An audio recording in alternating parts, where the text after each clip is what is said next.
하나님 말씀 신약성경 마태복음 5장 7절 말씀 보시겠습니다.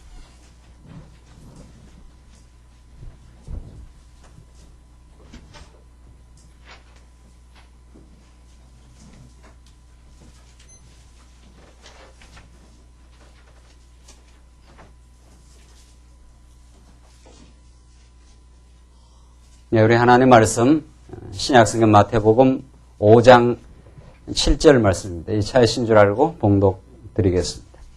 긍휼히 여기는 자는 복이 있나니 저희가 긍휼히 여김을 받을 것이며 마음이 청결한 자는 복이 있나니 저희가 하나님을 볼 것이며 화평케 하는 자는 복이 있나니 저희가 하나님의 아들이라 일컬음을 받을 것이며 의를 위하여 핍박을 받은 자는 복이 있나니 천국이 저희의 것임이라. 나를 인하여 너희를 욕하고 핍박하고 거짓으로 너희를 거스려 모든 악한 말을 할 때에는 너희에게 복이 있나니 기뻐하고 즐거워하라.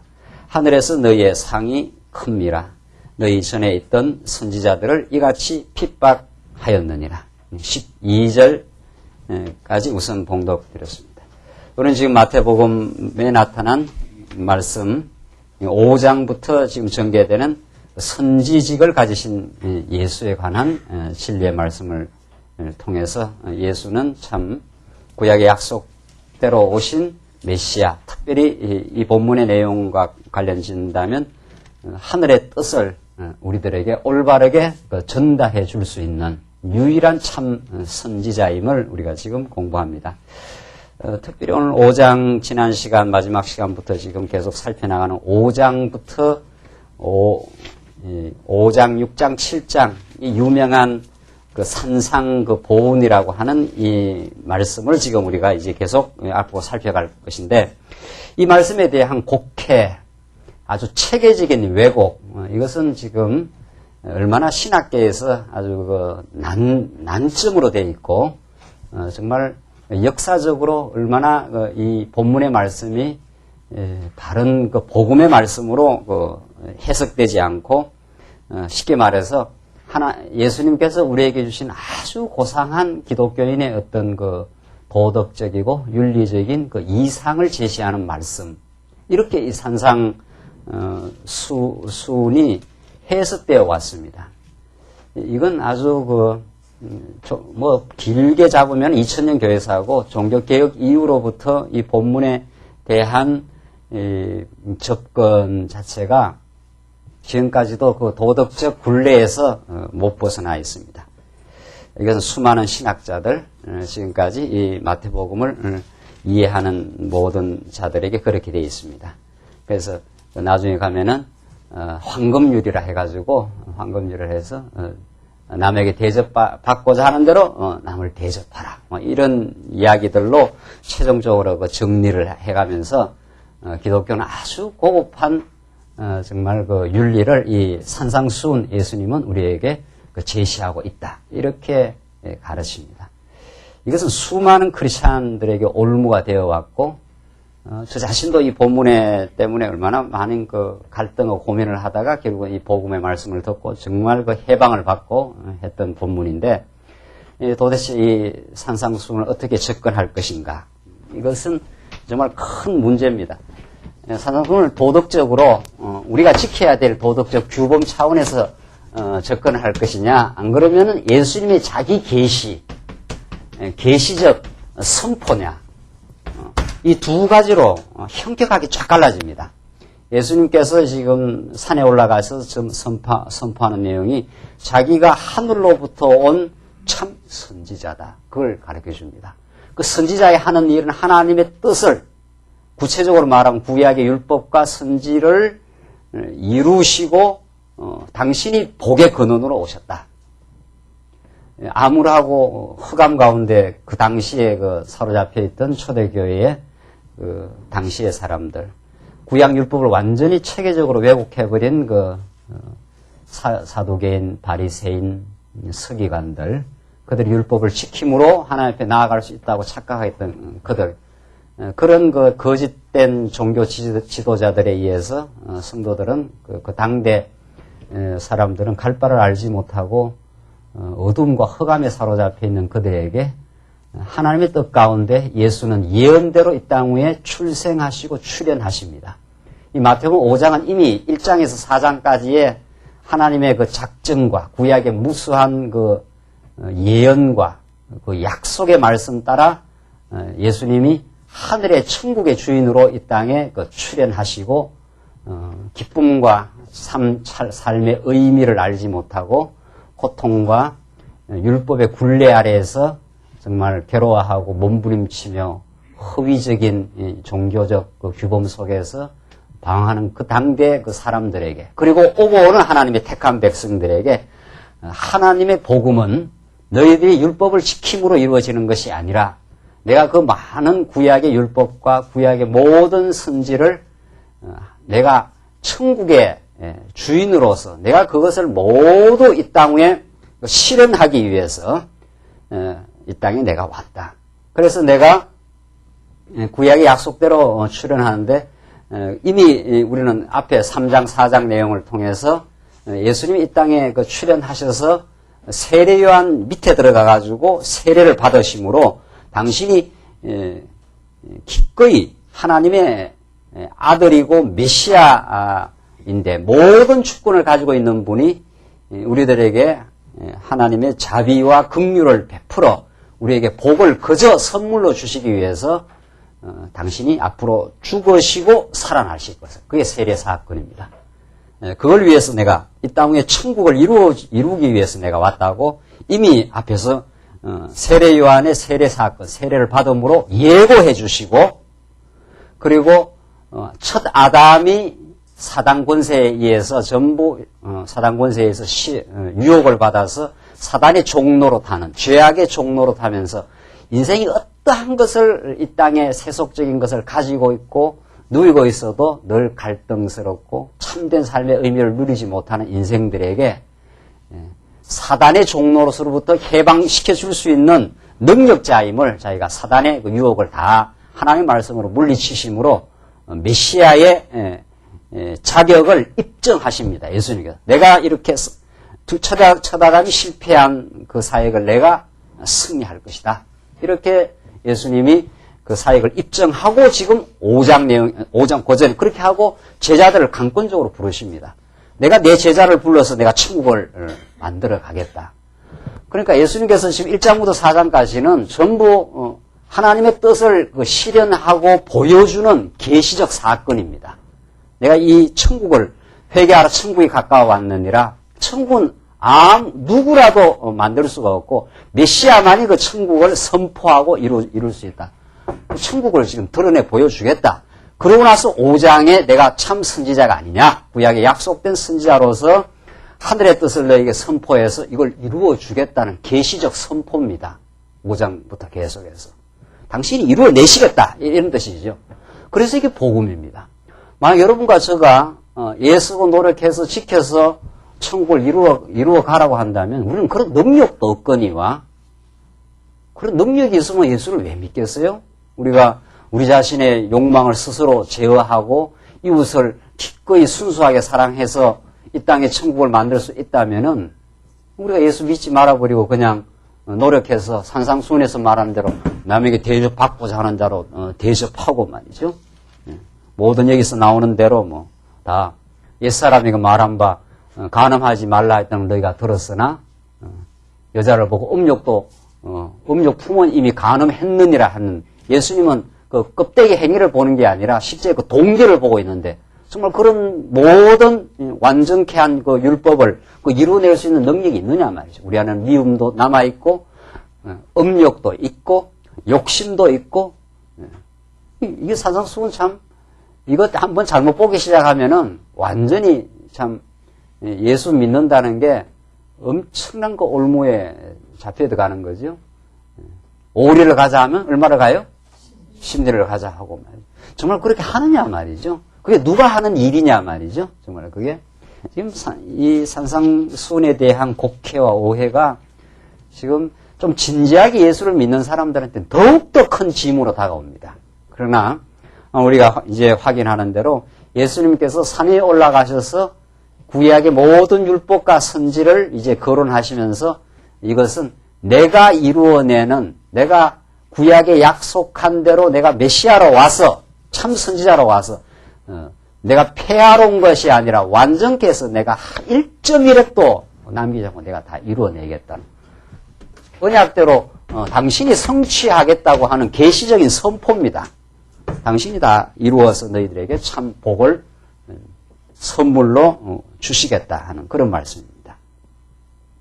그렇게 이 말씀을 우리가 보면은 여기 나오는 모든 메시지들이 우리 타락한 우리 인생이 할 수 없었던 일들을 예수님께서 다 성취하시고 예수님의 지체가 되어 우리에게는 정말 우리 스스로 만들어낼 수 없었던 마음의 가난함, 그리고 애통하는 마음, 온유, 여기 나온 대로 우리 지난 시간 의에 줄이고 목마름, 이것이 예수의 은혜를 덧입은 그 지체에게 이루어지는 예수가 만들어내는 우리 마음속에 신령한 복입니다. 이게 팔복 사건이에요. 우리는 만약에 예수가 우리를 복을 허락하지 않고 하나님의 그 자비하심이 우리에게 등장하지 않으면 우리는 탐욕으로 가득 차 있습니다. 마음이 가난하지 않습니다. 우리는 끝없는 탐욕에 시달리는 존재, 그래서 힘을 가져야 하고 이 땅 위에서 그래서 온유하지 않습니다. 살가롭고 말이죠. 어떻게든지 내가 힘을 가지고 내가 자기를 확대시켜 나가야 되고 의에 줄이고 목마르지 않습니다. 우리는 불의를 추구하고 내 자신의 자기 중심적인 생각을 끝없이 추구해 나가는 존재지 하늘로부터 오는 하나님의 의, 예수 그리스도의 말씀을 사모하는 그 복된 인생을, 복된 마음을 우리 스스로 가질 수가 없습니다. 그건 예수님이 오시고 성령이 찾아오셔서 우리 안에 우리가 얼마나 죄의 종로로 사는 존재였던가, 정말 우리를 해방시켜 내시고 우리 하나님을 알게 하시고 그를 간절히 사모하며 그 안에서 진정한 행복이 있음을 깨닫게 하는 그 진리 안의 그 인도하심, 이 마음을 주을 때 우리는 의에 줄이고 목마른 인생이 됩니다. 그걸 우리는 복받은 인생이라 합니다. 이걸 내가 만들어내는 게 아닙니다. 예수님이 우리 안에 주시는 선물입니다. 여러분과 제가 오늘 우리가 오늘 교회 와서 이 말씀 들으면 세상적인 뭐가 이루어지느냐면 세속적인 유익이 우리에게 없습니다. 교회 오면. 그 교회는 세속적인 관점에서 보면 아주 이 소비 집단이에요. 여기서 뭐 챙겨가는 게 하나도 없지 않아요? 이 와서는 오히려 스스로 연보하지, 시간 들이지 말이죠. 세속적 관점에서는 아주 이 교회처럼, 뭐라 그래야 됩니까, 이게. 예. 별로 이게 유익이 안 나는 동네입니다, 여기가. 여기서 뭐 물건을 만들어냅니까? 다른 사람의 어떤, 뭐를, 육신적인 유익을 줍니까? 하기야 요즘 교회가 말이죠. 예수 믿으면 잘 먹고 잘 살고 한다는 그 공수표 복원 많이 남발해가지고, 그거 다 그 공수표거든요.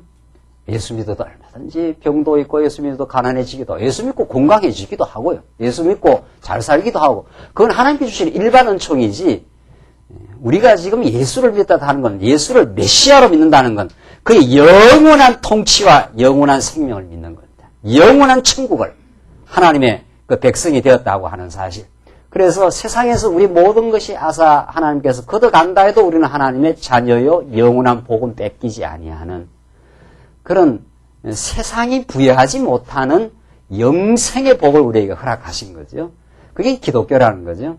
그래서 참 이 복음을 복음답게 모르면 교회는 참 세속적 관점에서는 참 별 볼 일 없는 것 같지만은, 그러나 우리가 깨닫고 우리가 이 진리의 말씀을 깨닫는 것은 세상 전부를 주고도 바꿀 수 없는 예수 그리스도, 예수가 그리스도라는 진리, 하나님이 우리의 영원히 사랑하는 아버지라는 사실, 그것이 인생의 궁극적 의미라는 사실, 그 복을 우리가 지금 터득하고 우리가 세상에서 공경을 처하든, 세상의 궁핍에 처하든, 세상의 부요에 처하든 그것과는 무관한 독립적인 복을 우리가 누리면서 우리가 세상을 넉넉히 이겨나가는 그런 삶이 우리에게 있습니다.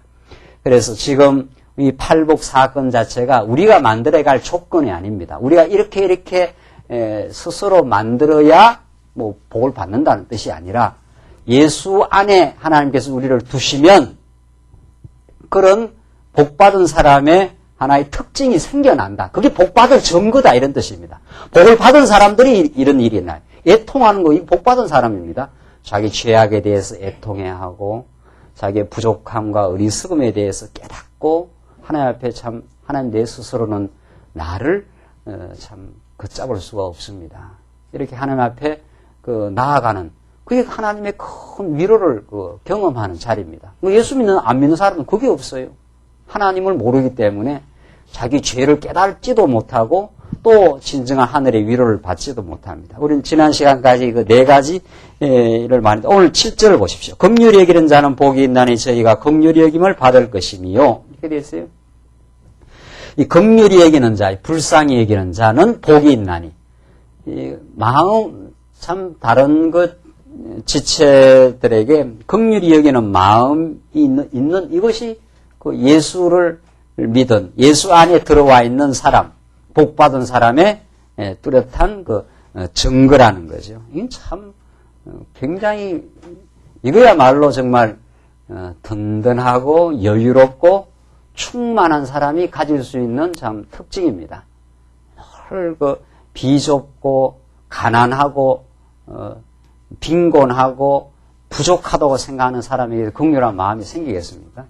하나님의 그 크신 긍휼을 우리가 덧입고 좀 하나님의 위로와 용서를 받은 사람은 그런 긍휼히 여기는 다른 지체가 갈등하고 괴로워하고 아직도 마음의 평화를 누리지 못하는 그런 걸 봤을 때 그 긍휼히 여기게 되는 이건 정말 그 예수의 마음입니다.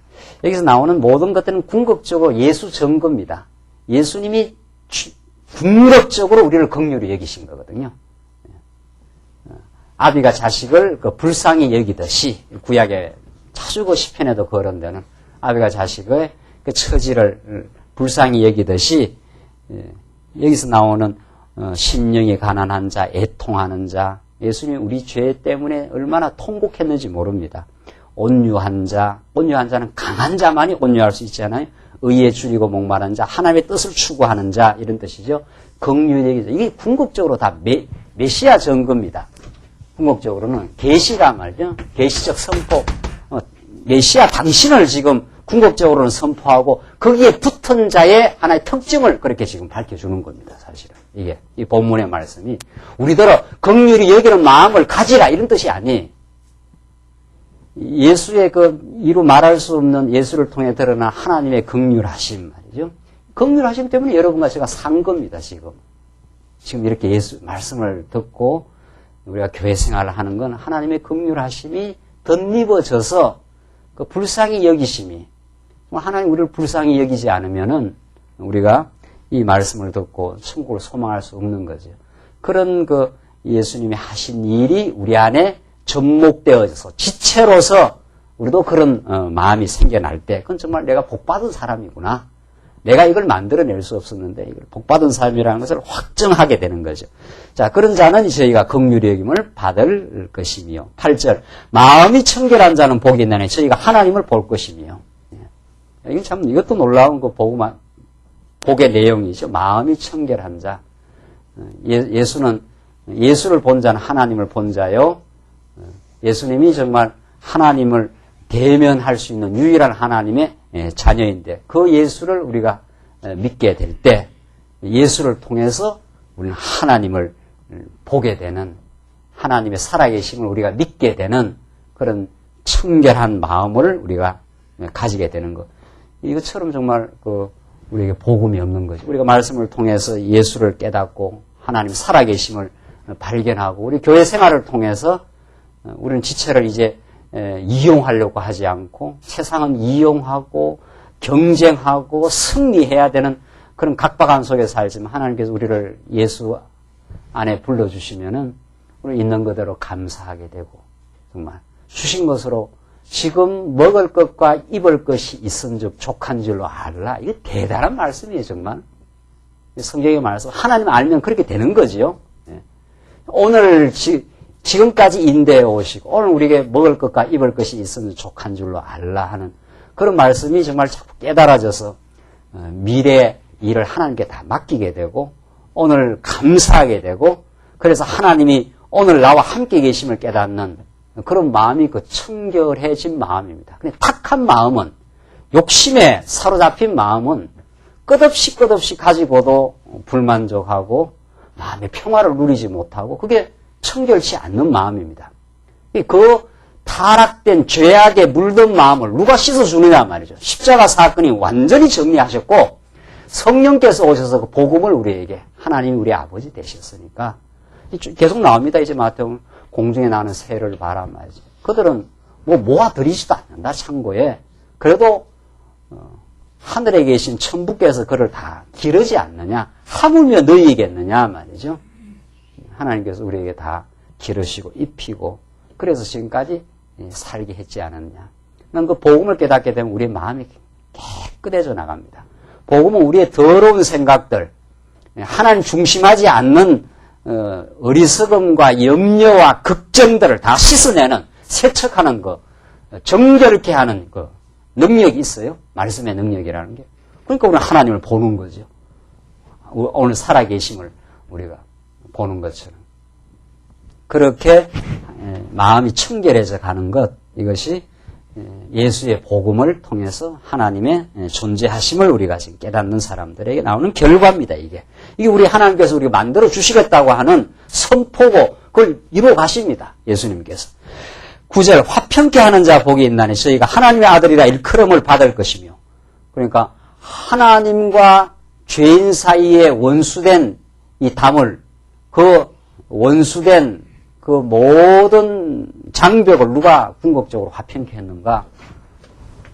우리는 타락해가지고 여기에 담이 생겨버렸거든요. 그래서 인생이 하나님을 떠나버려가지고 하나님과 화목, 이 화평이 안 되기 때문에 무엇을 해도 참된 의미의 화평을 만들어낼 능력이 없습니다. 인간은. 하나님 떠나서 하나님과 같이 된 욕망이 있는 한 다른 사람과 진정한 의미에서 화평을 못 만들어냅니다. 다른 사람을 이겨야 되고 다른 사람보다 더 나아야 되고 다른 사람이 잘 되는 게 싫고 그런 게 타락한 우리 인생입니다. 참 인간이 그 못 말리는 거죠. 이 담이 무너지고 이 담을 무너뜨리려고 예수님이 오셨고 하나님과 화평이 일어나서 하나님으로 삶의 가치와 의미를 깨닫고 행복을 누려야 이웃에게 긍휼함이 이루어지고 화평의 역사, 그 피스메이커가 이루어집니다. 그래서 평화를 만들어내는 역사. 그러니까 복음을 자꾸 깨달아가면은 그 분쟁하고 갈등하는 그 게임에 말려 들어가질 않는 거죠. 속에서 뭘 걸고 들어와도 저 사람이 아직도 마음이 불편한가 보다. 그렇게 자꾸 이해가 되고 그걸 자꾸 이렇게 분쟁하고 싸우려고 하는, 그것이 이제 자존심의 싸움 뭐 그런 거거든요. 세상은 정말 참 그 자존심 싸움이라는 게 한도 끝도 없습니다. 이 부부간에도 그런 게 있잖아요. 부부간에도 말이죠. 부부간에도. 지는 게 이기는 것이라는 그 놀라운 그 비결과 그 진리의 그 깨달음을 우리는 아직은 모르는 거죠. 하나님은 예수 그리스도는 만물의 주관자시요 창조주십니다. 그가 모든 걸 지배하고 다스릴 수 있는 권한을 갖고 있지만 그가 우리를 사랑하기 때문에 져주는 겁니다. 십자가에서. 죽어주심으로 우리를 살려내는 그 역사. 그러나 우리는 안 지려고 하는 거거든요. 자존심 싸움 하겠다 이 말이거든요. 내가 니한테 져 이런 거죠. 그 교회 회의라든가 그런 게 다 그런 거 아닙니까? 하나님의 뜻에 우리가 추구하느냐, 내 자존심을 끝까지 밀고 땡기고 할 것이냐, 싸움이거든요. 그게 부단한 그 훈련이고 부단한 그 깨달음 속에서 정말 우리가 끊임없이 그 경험하는 일들입니다. 야, 이게 정말 인간이 예수를 모르고는 안 지려고 합니다. 안 지려고 합니다. 뭐 지려고 하는 사람 나와보십시오. 안 집니다, 절대로. 그래서 인간은 양보가 없고 어떤 경우에도 이해관계에 들어가면은 이겨야 하고, 그래서 이 세상의 권력자가 스스로 권력을 놓은 적이 없다는 거 아니에요. 아담 타락 이후 혁명이 일어났거나 총 맞아 죽거나 해야 권력을 놓지, 권력을 한번 잡아갖고 아이고 내가 스스로 내가 권력을 놓은 적이 없습니다.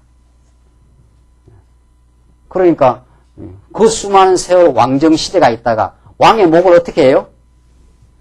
왕이 세상을 지배했는데 지금까지 약 한 200년 전입니까? 프랑스 대혁명 전까지 왕이 힘 있는 자가 세상을 다 지배해요. 안 놓습니다, 절대로. 그랬다가 민중이 봉기를 일으켜 왕의 목을 단두대에다가 어떻게 해요? 잘라버려야 그 왕이 이제 사라집니다.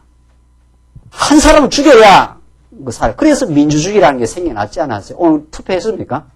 네. 이게 또 민주주의가 이게 또 문제예요, 이게.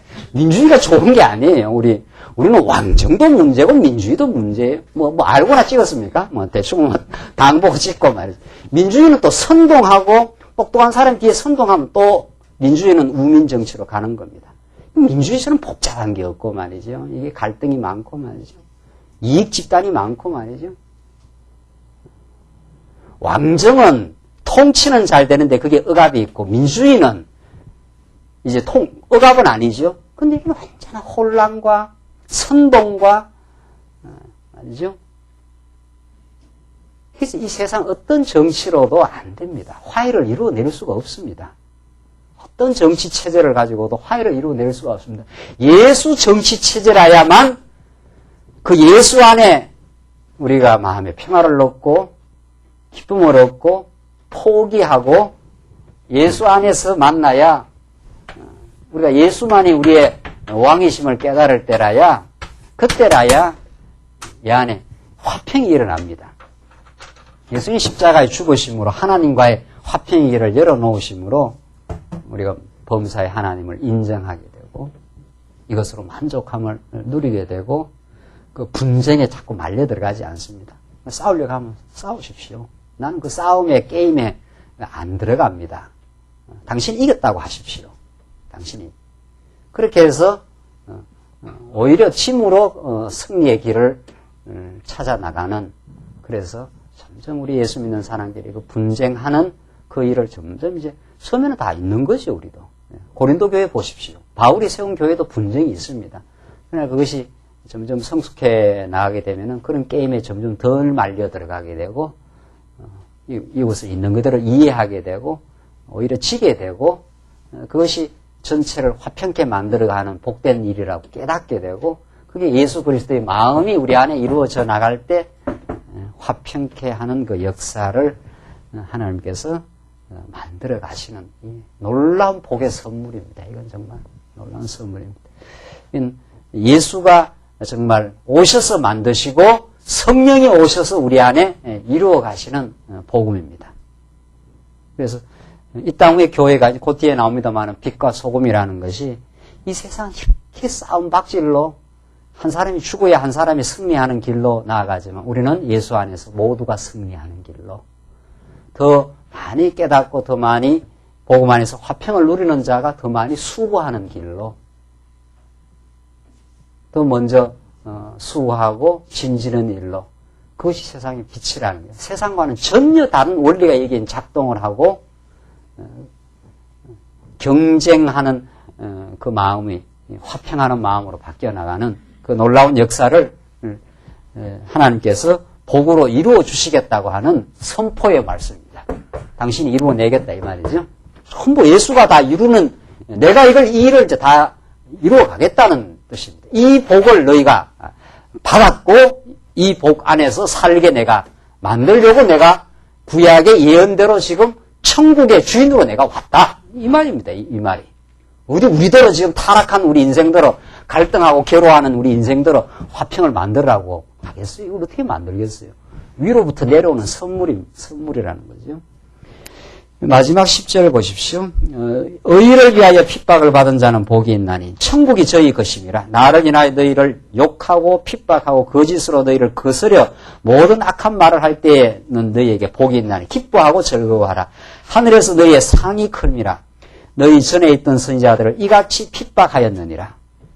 참 이건 정말 세상 전부와 바꿀 수 없는 하늘의 가치를 깨달아야만 이 일이 가능합니다. 우리는 조그만한 일, 억울한 일 당해도 우리는 못 견디는 사람들입니다.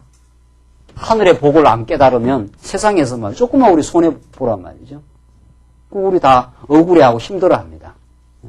물건 가갖고 어디 가서 조금만 더 비싼 데 좀 사가고 싶어도 괜히 마음이 아리고 뭐 억울하고 말이죠. 아유, 거기 가서 더 싸게 살 건데 말이죠. 그 정도 판은 나오는 판인데 우리가 어떤 일을 열심히 잘했는데도 억울한 일이 돌아오는 이거 지금 그거 아닙니까? 의를 위해서 살았는데 핍박이 온다? 못 견딥니다. 사람은. 사람 마음으로는 제일 못 견디는 게 억울한 거 못 견디는 못 견디는 거 아닙니까? 우리가 애매한 소리 듣고 뭐 이런 거 말이죠.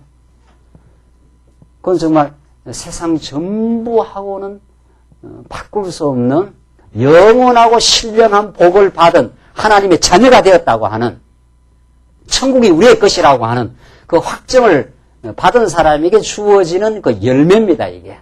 사도행전을 보면은 그 세속적이던 그 요한 말이죠, 베드로, 참 사도행전 그 복음서에 나타나는 그 제자들의 모습은 세속적이지 않습니까? 예수님 당신이 왕이 되시면 우리가 어느 왼자리 오른자리 누가 앉습니까? 말입니까? 다 그렇게 세속적인 권력 자리를 추구했던 그 제자들 말이죠. 그러나 오순절 성령이 오시고 예수님의 부활을 확정하고 영원한 세계를 확정한 그들에게 있어서는 이제는 세상이 주지 못하는 복과 기쁨을 누린 사람들입니다. 그러니까 죽인다 해도 너 부활을 전가하지 말라. 그래도 베드로는 끄떡없지 않아요? 능력을 받는 것을 즐거이 오히려 그걸 합당한 자로 여기며 살았다. 그러니까 욕을 먹는 거, 예수 때문에 욕을 먹는 걸 합당한 자로.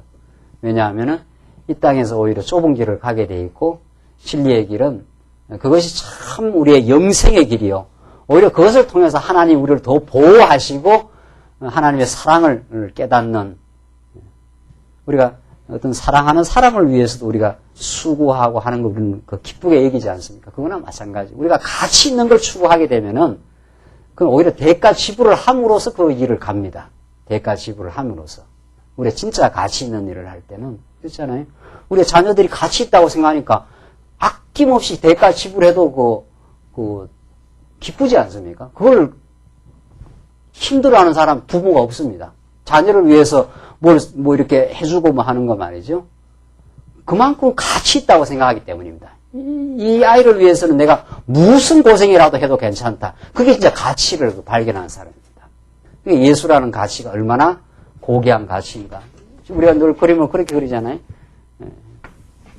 여기다가 사탕이 한 트럭이 있고 말이죠. 여기에 다이아몬드가 있다. 다이아몬드는 처음부터 다이아몬드 나가면 안 되잖아요. 금덩어리가 여기 있다. 여기 선택하라 하면 어떤 걸 선택합니까? 어떤 걸? 사탕이 한 추럭 있다. 한 추럭 있음들 어린애 가치를 모르는 사람은 이걸 선택을 합니다. 어린애는 가치를 아는 사람은 어떤 일이 있어도 이걸 추구합니다. 어떤 일이 있어도 이걸 추구하게 돼 있어요. 그럼 이쪽으로 안 갑니다. 이쪽으로 못 가게 이렇게 막아도 어떤 경우에도 가치 있는 건 뚫고 나가는 거 힘이 있어요. 그러니까 이게 일이 가치 있다 생각하면. 인간은 가치 가는 대로 삽니다. 금이라니까 아직 실감이 좀 안 나는가 봐요. 여기 사랑하는 내가 애인이 여기 있다. 금덩어리냐, 사랑하는 애인이냐, 선택하라 하면은. 예. 대가를 기꺼이 지불합니다. 이제 곤란합니까? 금덩어리가 크면은 좀 곤란해지죠? 금덩어리가 크면은 좀 곤란해집니다. 좀 갈등 상황에 들어가는 거죠. 야, 이걸 선택했을 때, 이 금덩어리보다 물방울 다이아몬드 우리가 자주 쓰는 물방울 다이아몬드, 이것만 하나 쥐었다 하면은 평생을 내가 산다. 이러면 이제 갈등이 좀 생길 수가 있죠. 그러나 이쪽이 진짜 사랑한다 하면은 기꺼이 버립니다. 기꺼이 버리고 저쪽으로 갑니다. 이게 가치 있는 것은 대가 지불을 하고도 갑니다.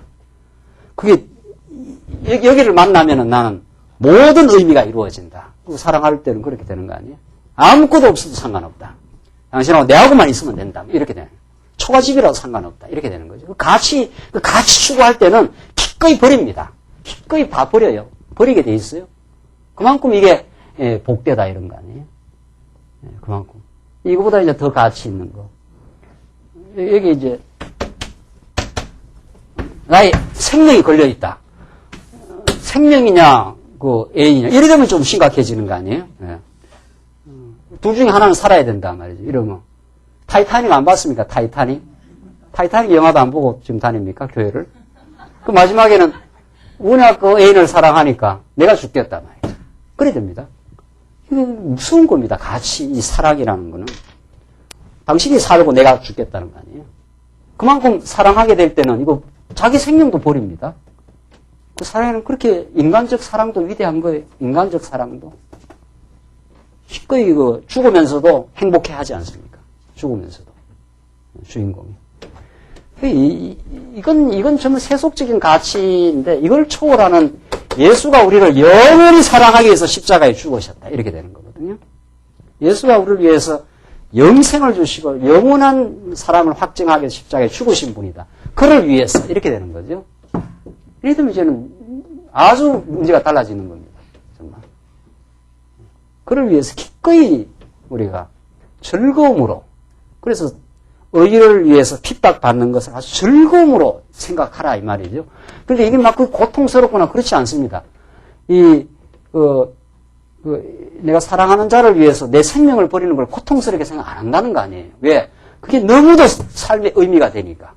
당신이 살아나는 것이 내게는 내가 내 전부를 걸고 사랑했기 때문에 이게 행복이다. 그렇게 죽지 않아요. 인간 사랑도.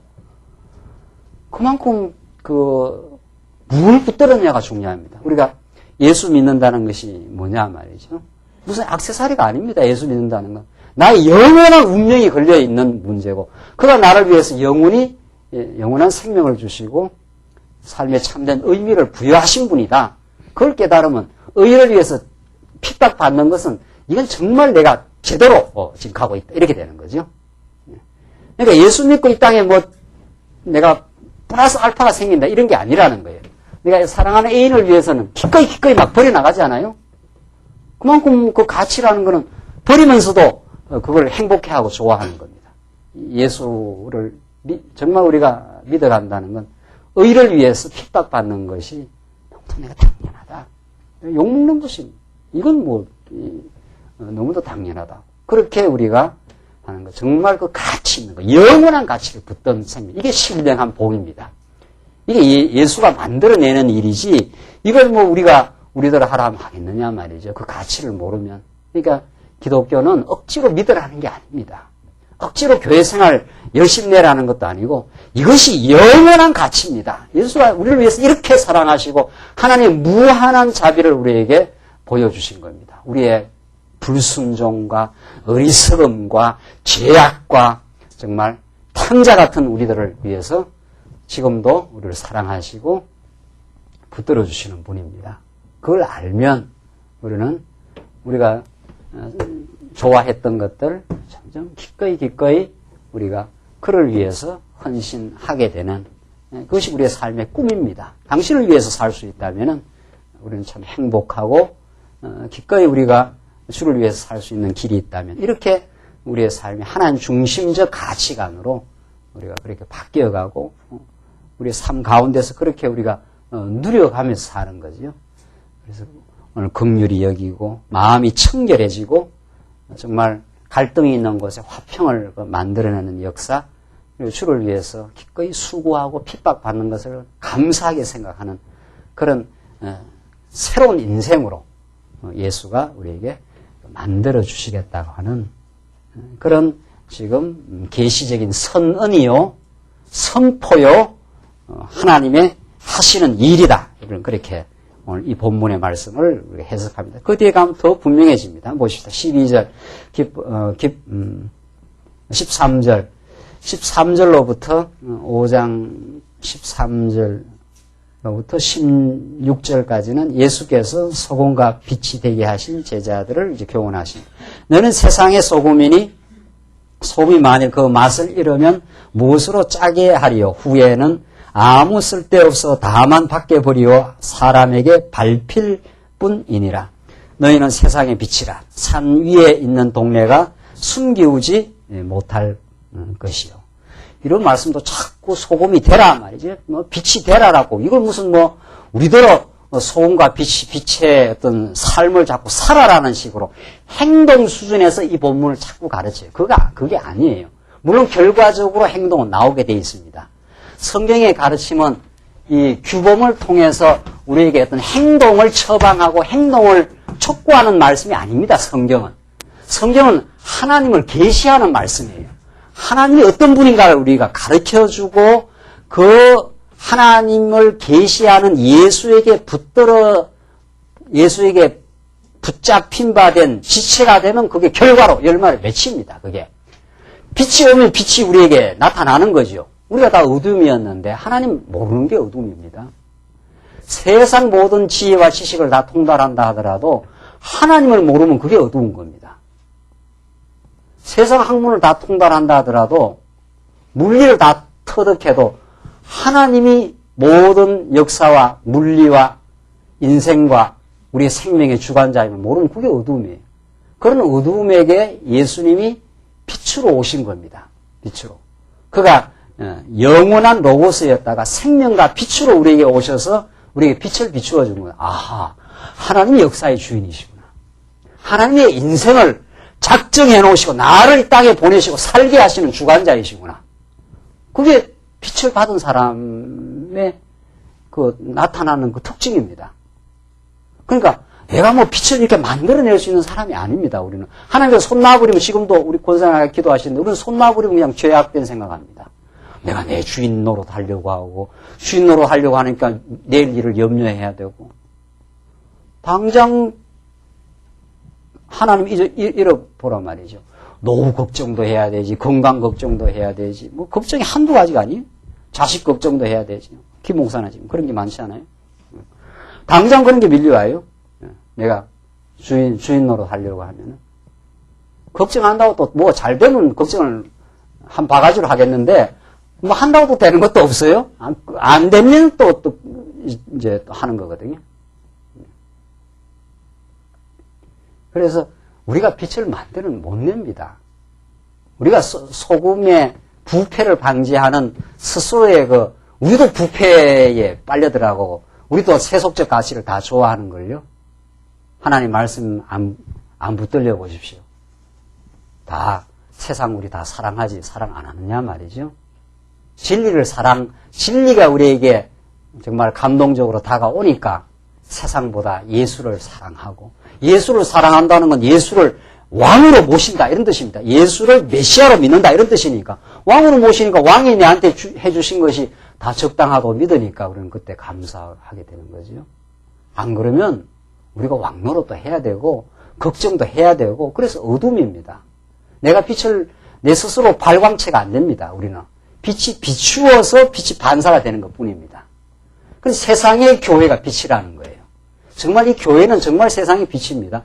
뭐 교회가 하는 일이 뭐냐? 이게 세상 사람들이 하는 소리지요.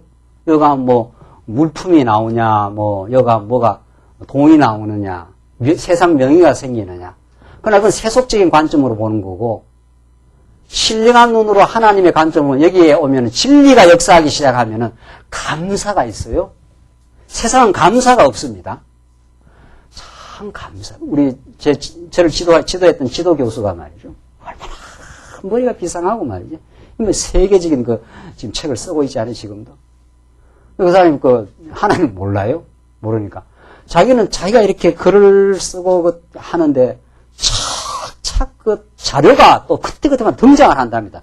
이 글이라는 게 좋은 자료가 있어야 또 좋은 글도 쓰지 않아요? 근데 이상하게 도서관에 가면 착착 자료가 나타나고, 또 누가 후배가 이 책 한번 보라고 해서 나타나고 해서 글을 쓰기 그렇게 참 기가 막히게 그 자료도 등장합니다. 그러면 그 자료가 등장하고 이럴 때마다 참 감사합니다 이런다는 거예요. 참 이건 자기가 이렇게 재주가 좋아서 글만 잘 쓰는 게 아니라 이상하게 뭐가 이렇게 착착 맞아 떨어진다는 거예요. 그 사람이 유명한 책을 한 3권이나 썼습니다, 지금.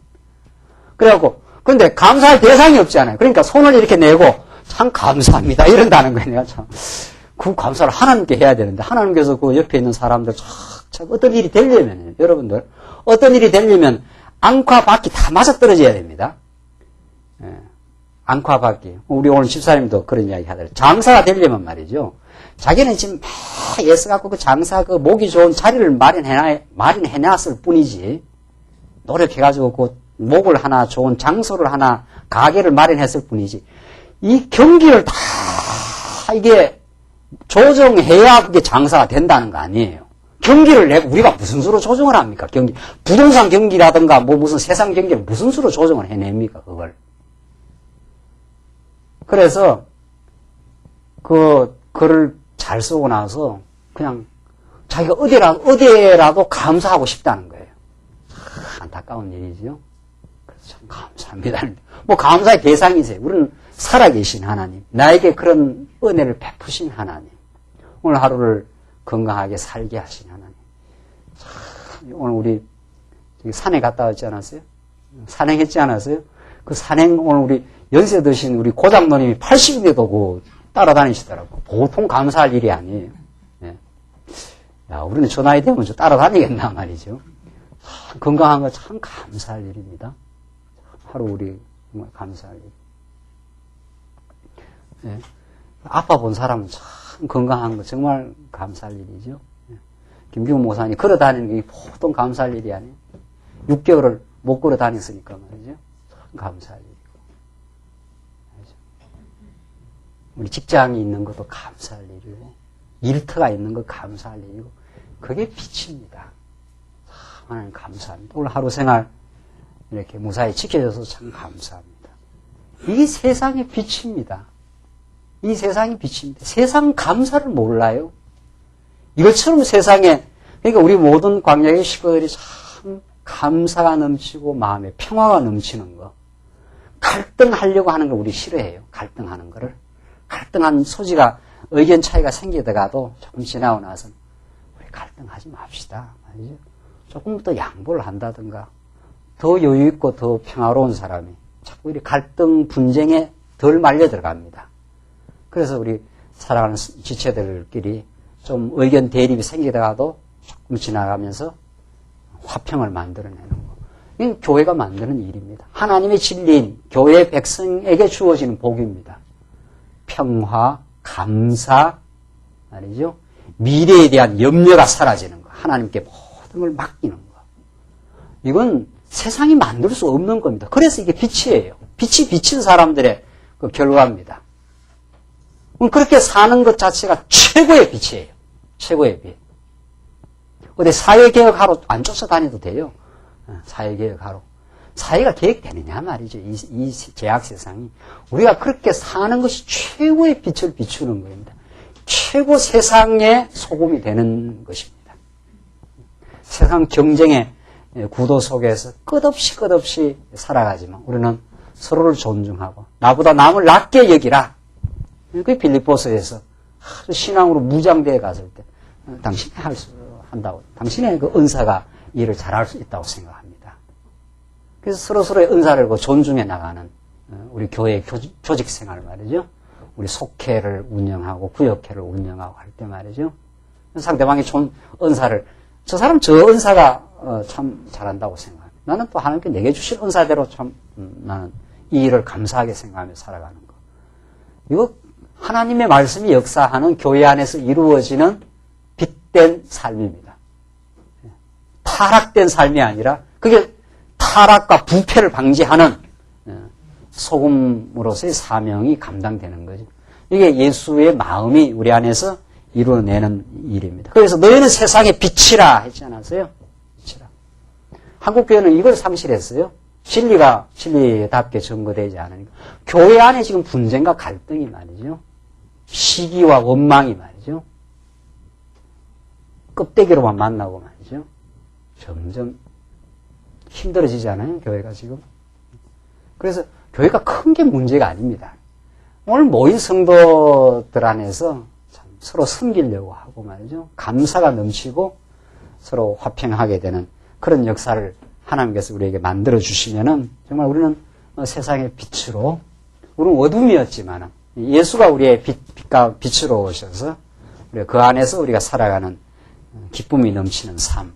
이것이 정말 세상이 줄 수 없는, 세상이 만들어낼 수 없는, 하늘의 보험만이 만들어낼 수 있는 그 결과입니다. 15절 사람이 등불을 켜서 말 아래 두지 아니하고 등경 위에 두나니 이러므로 집안 모든 사람에게 비치느니라.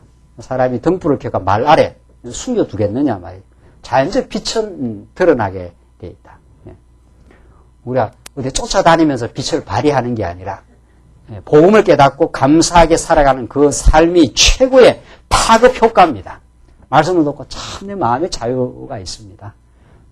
이제 하나님의 삶의 의미를 깨달았습니다. 이럴 때 우리 복음 전파가 되지 않아요? 꼭 복음 전파는 그렇게 일어나더라고요.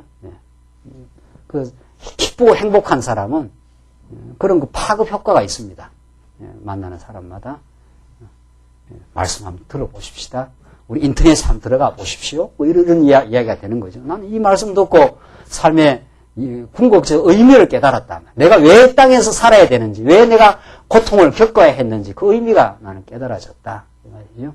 내게 무의미한 고통이 없고 다 유의미하고 의미가 있었고 내한테는 그게 하나님이 나를 나되게 하시는, 나를 만들어 가시는, 하나님의 사람으로 만들어 가시는 뜻이었다.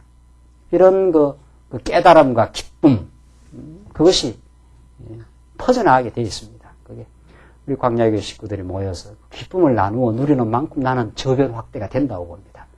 우리 해외에도 말씀이 전파되고 하는 거, 이거 우리가 만든 거 아닙니다. 이런 계획도 없습니다. 우리는 계획도 없었어요. 몇 년 전에 인터넷으로 뭐 이렇게 된다는 걸 한 4, 5년 전에 우리 생각도 안 했어요. 인터넷 보고 그때는 있지도 않았고 말이죠. 지금 이렇게 보니까 인터넷을 통해서 되는구나 이렇게 생각하지. 뭐 몇 년 전에 언제나 생각이나 하고 계획이나 했습니까? 우리가 계획 안 한 건데도 하나님이 복을 주시고 자꾸 우리 말씀을 사모하는 영혼들을 주시면 하나님이 준비해서 하나님이 만들어 가시더라니까요. 보니까 언제 김 목사가 일본 가고 중국 쫓아다니면서 해외 선교해야 되겠다 이런 생각, 그런 제 몸 하나 가누기도 거북한 사람인데 그런 생각을 해보질 않았습니다. 그런 계획도 없었어요. 그럼 하나님이 우리에게 마음의 감사와 복음의 기쁨을 주시면 하나님이 만들어내는 파급 효과입니다. 그걸 말 안에 두겠느냐 말이죠. 비치게 만들겠다 하나님께서. 너가 잘나서 그렇게 만드는 게 아니고 예수의 그 공로와 그 기쁨이 천국의 확신이 너희들 하여 그렇게 만들어내겠다는 하나님이 하시는 사역입니다. 그게. 그래서 하나님께서 비추어 가시고 우리는 그저 감사하게 모이면 평안과 기쁨으로 이 진리를 사모하는 마음으로 그저 모일 때마다 우리 오늘 산에 갔다 와서도 우리 또 말씀 1시간 들었잖아요. 좀 졸면서 들긴 했지만 말이에요. 갔다 오니 좀 피곤하긴 하더라고요. 오랜만에 처음 이제 뭐 다음에 한 번씩 가면 좀 낫겠지. 그래도 모일 때마다 말씀 듣고 말이죠.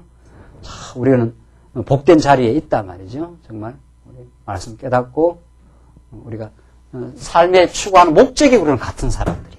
목적. 삶의 형편은 다 달라요. 잘 살기도 하고 못 살기도 하고 뭐 사회적인 뭐 형편도 다르고 지위도 다르고 다 상관없어요. 예수 안에 들어오면 삶의 목표가 같은 거예요. 그래서 대화가 되는 거예요. 우리는 이 삶의 기쁨과 의미를 우리는 추구하며 사는 예수의 사람들이다. 하나님의 자녀들이다. 거기서 우리가 만나기 때문에 거기서 완벽한 공감대를 우리는 얻어요. 관계없어요. 형편이 어떠면 어떻습니까? 형편이 어떠면. 세상은 그렇지 않아요. 다 끼리끼리 말이죠. 다 그렇게 만나지 않아요. 그럼 예수 안에서 그런 복을 누리며 우리가 사는 그 기쁨과 행복은 반드시 퍼져나가게 되어 있습니다. 그래서 우리가 얼마나 감사하고 복음에 집중하고 행복하게 사느냐는 그 농도만큼 빛이 비친다. 이렇게 되어 있습니다. 이게 하나님 만들어 또 내는 일입니다. 이같이 너희 빛을 사람 앞에서 비추게 하여 너희로 너희 착한 행실을 보고, 이때 착한 행실이라는 게 도덕적 행실이 아닙니다. 계시적 결과입니다. 하늘의 빛이 비추어지면 그렇게 예수를 믿고 감사하고 긍휼히 여기고 화평케 하는 그게 착한 행실입니다. 그 도덕적인 내가 만들어내는 일이 아니라 예수의 영이 내 안에 오셔서 이루어내는 성취하는 일입니다. 다르죠? 다릅니다. 이 도덕적이라는 것은 내 스스로에 할 수 있다고 하는 가능성이 전제되어 있습니다. 그러나 계시적이라는 건 나는 죄인이기 때문에 내 스스로는 빛을 만들어낼 수 없습니다. 나는 화평을 만들어낼 수 있는 존재가 아닙니다. 그런 인생을 예수가 오셔서 내 안에 이루어내는 결과입니다. 그게 진리가 만들어내는 교회적 성장입니다. 진리가 우리를 그리스도의 이렇게 지체로 만들어 우리를 붙들어 가거든요. 자꾸 말씀을 공급해서 내 안에 선한 열매를 만들어 가십니다. 지금까지 말했던 그런 겁니다. 마음이 청결한 자, 화평케 하는 자, 의를 위해서 핍박을 받고도 즐거워하는 인생으로 그렇게 만들어가면 참 정말 이 집단은 다른 집단이구나. 그게 어두움의 세상에 비친 빛입니다. 참여는 이렇게 삶이 어려운데도 감사가 있고 말이죠. 염려와 걱정이 많을 것 같은데 하나님을 믿는 믿음 때문에 오늘 하루를 평안히 우리가 살고, 갈등과 분쟁이 생겼다가도 빨리 화목하는, 화평을 이루어내는 그 역사를 만들어갈 때 그것이 하나님이 우리 안에 빛을 비추어서 만들어내신 아름다운 열매입니다. 그렇게 될 때 하늘에 계신 너희 아버지께 영광을 어떻게 해요? 돌리게 하라. 이게 예수님이 하신, 이게 내가 만들어냈으면 나의 영광이 드러나야 될 거 아니에요? 그 도덕적인 규범으로 자기 행동을 했을 때는 자기 자랑이 생깁니다, 이게. 자기 영광이에요, 자기 자랑. 이건 하나님의 영광 아닙니다. 우리 종교개혁자들이 말한 대로 만물이 주에게서 나오고 주로 말미암아 주께로 돌아갑니다. 세세 무궁토록 하나님께 영광이 있을지어다. 아멘. 이게 우리 종교개혁자들이 로마서에서 그렇게도 강조하고 우리 모든 성도들의 그 행복과 기쁨의 원천이 하나님의 영광을 깨닫고 그의 자비하심과 살아계심과 그가 우리를 붙들고 있음과 그가 우리를 빛 가운데로 인도하고 계심을 깨닫고 그에게 영광을 당신이 이루어내셨습니다. 이 말이죠. 당신이 긍휼히 여기는 마음이 없던 욕망투성이던 우리 인생에게 긍휼히 여기는 마음도 주시고 우리에게 마음의 가난함을 주셔서 참 하나님의 말씀을 잘 받아들이도록 하게 하시고 의에 줄이고 목마른 인생을 참 복받은 인생입니다. 여러분과 제가 이 말씀을 사모하는 거 말이에요. 당신이 우리에게 이 복을 허락하셨습니다라고 하나님께 영광을 돌리게 하라 한 이 말씀대로 우리가 하나님이 우리를 이렇게 복되게 만드셨습니다. 이 땅에 빛과 소금의 삶을 살게 하시려고 말씀을 지금 공급해 주고 계십니다. 라고 모든 걸 하나님께 영광을 돌려요. 이게 아주 치열한 인생입니다. 치열하고 행복한 인생입니다. 하나님 오늘 하루를 살게 하셨습니다. 우리를 이렇게 만나게 진리 안에서 하셨습니다. 그래서 서로 삶의 의미를 우리가 함께 나누는 이 복된 지체로서 우리를 살게 하셨습니다. 라고 하나님께 영광을 돌리며 사는. 그래서 죽을 때도 하나님이 나를 이 땅에 보내시고 살게 하시고 이제 하나님 품으로 우리를 데려가시는 걸 믿습니다. 하고 하나님 가장 어리석은 게 자기 영광.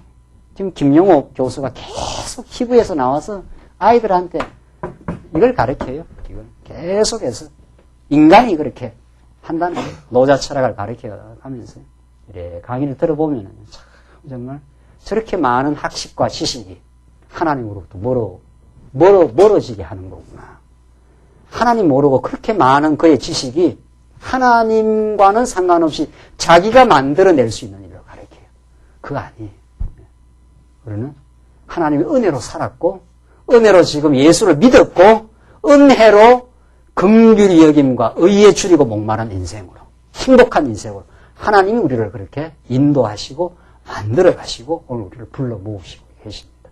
그에게 영광과 찬양을 돌리는 복된 인생으로 하나님 우리를 지금도 이끌고 계십니다. 기도하십시다. 우리 자비하신 하나님 아버지, 오늘 우리 하루의 생활도 우리 지켜주시고 하늘의 신령한 복을 우리에게 허락하셔서 우리가 예수 안에 이제 삶으로 빛을 발견하며 하나님을 저희들 바라보며 살 수 있는 이 신령한 복 가운데 우리를 두심을 감사합니다. 전에 얼마나 우리가 탐욕스럽고 감사가 없던 인생들로 하여금 가난한 마음을 가지게 하시고 이제 의에 줄이고 목마른 참으로 진리의 말씀을 사모하는 인생으로 참 하나님 당신을 우리가 추구하는 인생으로 우리를 만들어 주심을 감사합니다.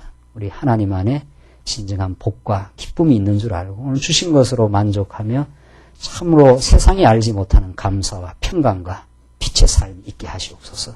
예수님 이름으로 기도하옵나이다. 아멘.